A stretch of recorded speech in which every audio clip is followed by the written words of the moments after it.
environnement. Et c'est ainsi que si vous sortez le poisson de l'eau et vous le mettez dans notre environnement à nous, il n'est pas à l'aise. Il peut vivre pendant un temps, mais à un moment donné, il va finir par suffoquer et finir par mourir. Parce qu'il est appelé à être constamment dans l'eau. C'est son environnement naturel. Et je veux dire pour l'homme, en réalité, notre environnement naturel, c'est la présence de Dieu. Amen. Amen. C'est la présence de Dieu. C'est quand tu es dans sa présence que tu es dans ton élément naturel. Tu es dans ton environnement. Tu es là où Dieu te voit. Tu es là où Dieu t'a placé. Tu es là où Dieu voudrait que tu puisses être constamment. Amen. Car si en créant Adam, Dieu a placé le jardin d'Éden, un lieu de délice, un lieu de rencontre, un lieu où Dieu venait pour passer un moment d'intimité, un moment profond, un moment sérieux avec l'homme. Dieu aimait l'homme et l'homme aimait Dieu. Et c'est là que la rencontre se passait. C'est là que l'intimité se passait. C'est là que Dieu rencontrait sa créature la plus merveilleuse. Et si Dieu a pris le soin de placer Éden, un lieu de délice, un lieu parmi les lieux, un lieu d'intimité, un lieu particulier, un lieu spécial, un lieu de rencontre avec l'homme, c'est parce que Dieu voudrait être proche de l'homme. Amen. Dieu ne veut pas être loin de l'homme, non. Dieu a toujours voulu être proche de l'homme. Dieu a toujours voulu qu'il y ait une relation, qu'il y ait une intimité, que quelque chose se passe, qu'un feeling se passe entre lui et l'homme. Amen. Amen. Que le Seigneur soit glorifié. Merci pour l'occasion et l'invitation. Que le Seigneur vous bénisse et merci à vous d'être là. L'adoration au centre de la vie chrétienne. Ça, c'est très fort. Amen. C'est le thème qui est donné, c'est ce qu'on va partager. Par la grâce de Dieu, le ministère que le Seigneur m'a confié, nous a confié avec mon épouse, nous travaillons sur plusieurs axes, mais parmi ces axes-là, nous avons le mandat, le fardeau, la mission de restaurer la véritable adoration. Et c'est pour cela que nous sommes là, c'est dans ce cadre, l'adoration. Et il y a un certain nombre de choses, d'éléments, d'enseignements, de messages que le Seigneur m'a donnés. Et c'est ce message, c'est l'enseignement que nous essayons d'apporter ici et là pour être une bénédiction pour le peuple de Dieu et pour que tout un chacun comprenne le sens de l'adoration. Car si Dieu cherche des adorateurs, Dieu devrait te trouver. Amen. Dieu cherche des adorateurs, c'est-à-dire c'est l'offre et la demande. Amen. Amen. Si vous allez à un travail où on ne cherche personne, vous aurez du mal à trouver un poste. Mais si vous allez là où on cherche, il suffit de vous présenter, on vous prendra facilement. Parce qu'il y a le besoin. Amen. Amen. Et je veux dire à quelqu'un, si tu ne trouves pas de travail, il y a l'adoration qui t'attend. Si tu cherches un pôle emploi ou je ne sais pas où, tu ne trouves pas de travail, sache qu'il y a un travail qui est disponible. Il y a un travail qui est là, c'est-à-dire le patron cherche des employés, il cherche des adorateurs, il cherche des personnes qui peuvent se consacrer à l'adorer. Dieu cherche des adorateurs. Et je peux vous assurer que Dieu n'a pas encore suffisamment trouvé. Dieu n'a pas retiré la candidature, Dieu n'a pas retiré, n'est-ce pas, le message, l'appel d'offre. Non, Dieu cherche encore des adorateurs. Dieu cherche encore, Dieu cherche, il désire. Il appelle, il regarde parmi les hommes. Dieu cherche des cœurs disposés. Dieu cherche des âmes qui ont soif de sa personne et qui désirent partager des moments d'intimité avec lui. Alors si tu veux répondre à cet appel, ta vie changera. Amen. L'adoration au centre de la vie chrétienne. Qui est chrétien ici?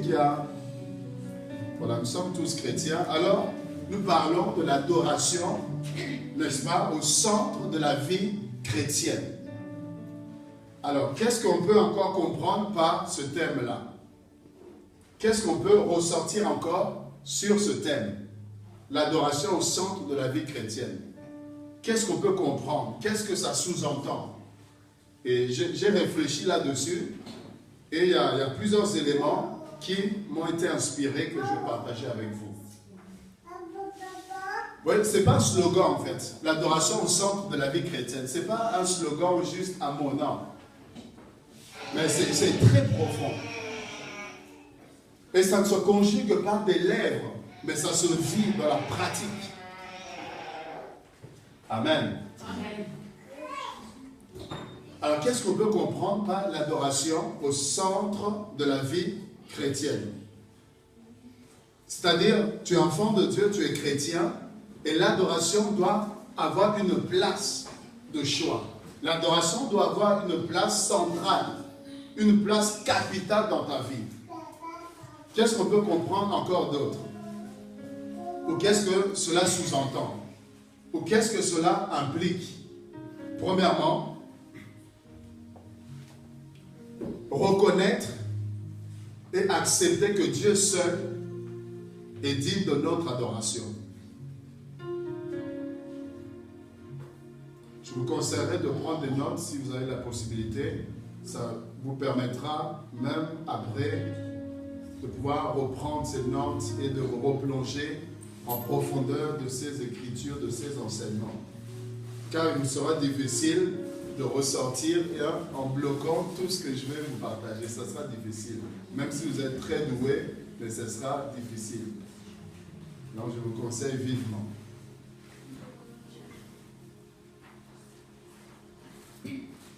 Donc reconnaître et accepter que Dieu seul est digne de notre adoration.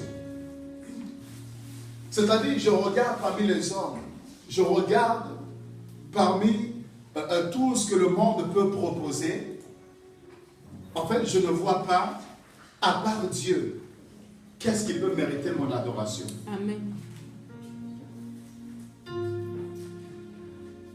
Je ne vois pas.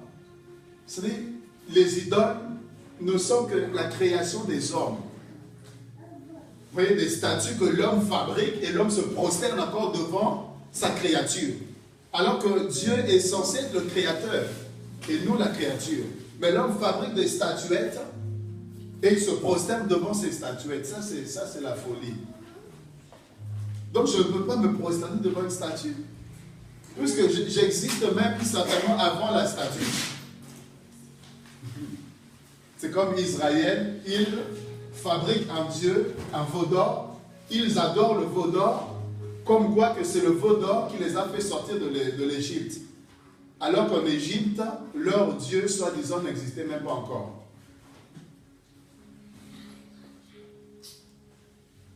Dieu seul est digne de mon adoration. C'est quand tu réalises, quand tu comprends qu'il n'y a pas autre chose, il n'y a pas une autre personne qui doit mériter mon adoration, c'est alors que tu placeras l'adoration au centre de ta vie. Amen. Dieu seul, il n'y a pas d'autre. Les hommes, il y en a qui ont été adorés, ils ont imposé, mais ils ont fini par mourir. Mais Dieu vit au siècle des siècles. Il est éternellement vivant. Lui seul mérite la gloire. Lui seul mérite notre adoration.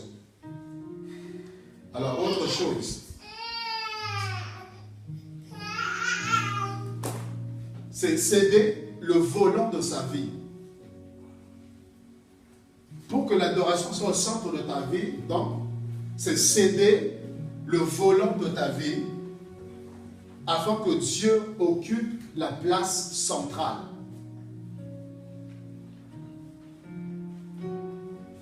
Vous voyez? C'est-à-dire, je prends ma vie, je dis à Dieu, je ne veux plus me conduire moi-même, mais je te laisse le volant de ma vie. De sorte que toi, tu guides ma vie, tu diriges ma vie, tu conduises désormais ma vie. Donc tu cèdes le volant à Dieu et Dieu prend la place centrale. Et c'est à ce moment que Dieu, il est le conducteur de ta vie. Autrement, il n'est pas possible que l'adoration prenne la place centrale si Dieu n'a pas pris la place centrale de ta vie.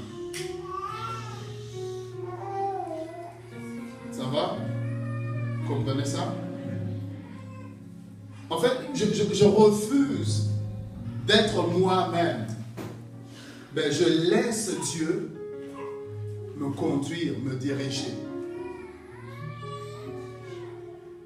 Selon son plan et selon sa volonté. Troisièmement,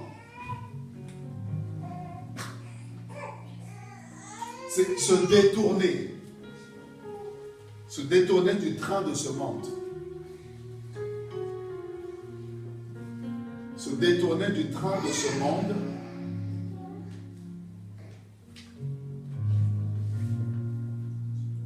Pour se tourner vers Dieu.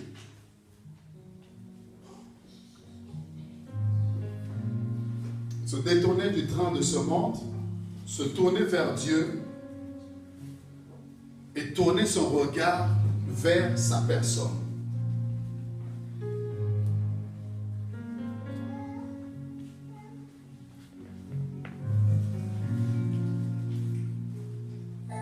Vous voyez, le monde avec ses plaisirs, le monde avec son système, nous sommes appelés à tourner le dos au monde. Nous sommes appelés à nous détourner de ces choses qui apparemment brillent mais qui ne sont pas l'or.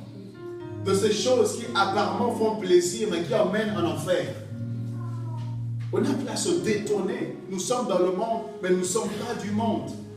Nous nous détournons de ces choses-là qui ne donnent pas gloire à Dieu. Pour se tourner vers Dieu. Et tourner nos regards vers sa personne. Car il est possible de sortir de l'Égypte, mais avoir encore ce regard en Égypte. Il est possible de sortir du monde, mais d'avoir ce regard encore fixé vers le monde. C'est ainsi que Israël pouvait dire, on était mieux finalement en Égypte. On mangeait bien, même si on souffrait, mais on mangeait bien. Parce qu'ils étaient sortis physiquement. Mais leur regard était encore en Égypte. Et nous avons des chrétiens qui sont chrétiens, mais ils ont encore les yeux vers le monde. Ils ont encore les oreilles vers la musique du monde. Ils ont encore les yeux vers les stars de ce monde. Non, nous sommes appelés à faire un choix réel, véritable. Nous détourner de ces choses pour nous tourner vers Dieu et placer nos regards vers lui et lui seul. Amen. Amen. Autrement encore, qu'est-ce que l'adoration au centre de la vie chrétienne? Je comprends ça encore par le fait, quatrièmement, de remettre constamment son sort. Remettre constamment son sort entièrement entre les mains de Dieu.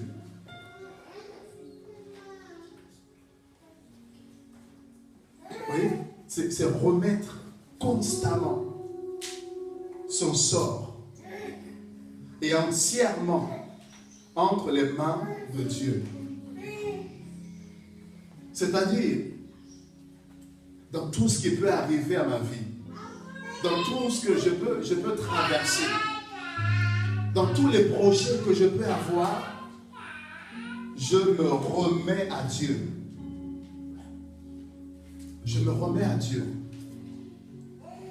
Donc je m'attends à Dieu. C'est-à-dire, je n'ai pas de plan B.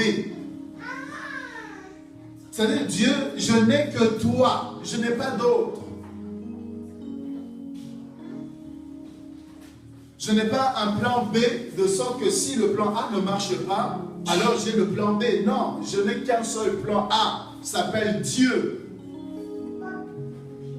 Est-ce que vous comprenez ça? C'est-à-dire, il n'y a pas Dieu d'un côté et de l'autre côté, il y a le fétiche. De sorte que si Dieu ne guérit pas, le plan B, c'est le féticheur. Non, je n'ai qu'un seul plan A. Je remets mon sort entre la main de Dieu. Dieu, je n'ai que toi. Donc, dans tout ce qui m'arrive, je viens devant Dieu dans l'adoration. Parce que je n'ai que Dieu. Je n'ai personne d'autre.